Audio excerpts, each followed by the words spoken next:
Hello बच्चों, let's see the question. The question is site where lymphocytes interact with antigens and proliferate to become effector cells are. तो यहाँ पे बोल रहा है कि हमें वो साइट बताना है जहाँ पे जो lymphocytes है they interact with antigens and proliferate to become effector cells.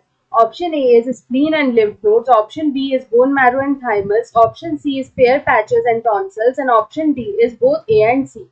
तो यहाँ पे अगर हम देखें तो यहाँ पे जो हमारा प्राइमरी लिम्फॉइड ऑर्गन्स होता है, हमारा यहाँ पे जो प्राइमरी लिम्फॉइड ऑर्गन्स होता है उसमें यहाँ पे जो लिम्फोसाइट्स होते हैं वहाँ पे उनका फॉर्मेशन एंड मैच्योरेशन होता है। तो यहाँ पे जो प्राइमरी लिम्फॉइड ऑर्गन्स होता है वो होता है थाइमस एंड बोन मैरो। तो यहाँ पे जो थाइमस और जो बोन मैरो होता है इसमें यहाँ पे क्या होता है कि जो टी सेल्स होते हैं और जो यहाँ पे बी सेल्स होते हैं, ये जो T cells and B cells होते हैं विच आर द लिम्फोसाइट्स। यहाँ पे ये जो लिम्फोसाइट्स होते हैं इनका यहाँ पे फॉर्मेशन एंड मैच्योरेशन होता है। इनका यहाँ पे फॉर्मेशन एंड मैच्योरेशन होता है in primary lymphoid organs which is the thymus and the bone marrow.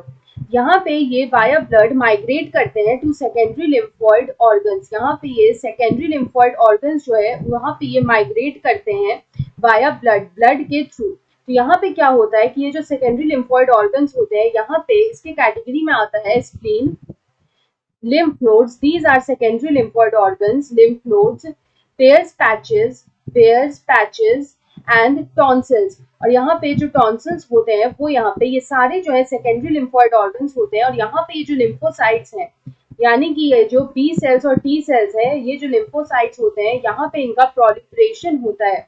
तो हम लोग बोल सकते हैं कि यहाँ पे इनका प्रोलिफरेशन होता है and differentiation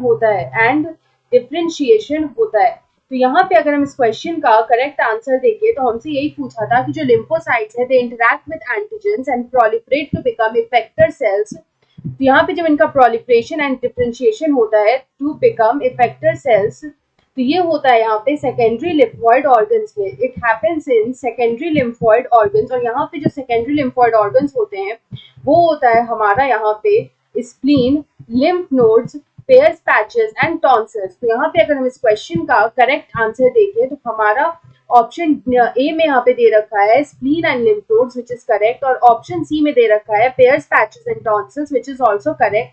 So option D में both A and C लिखा है, so option D is the right answer. I hope you understood it well. Best of luck.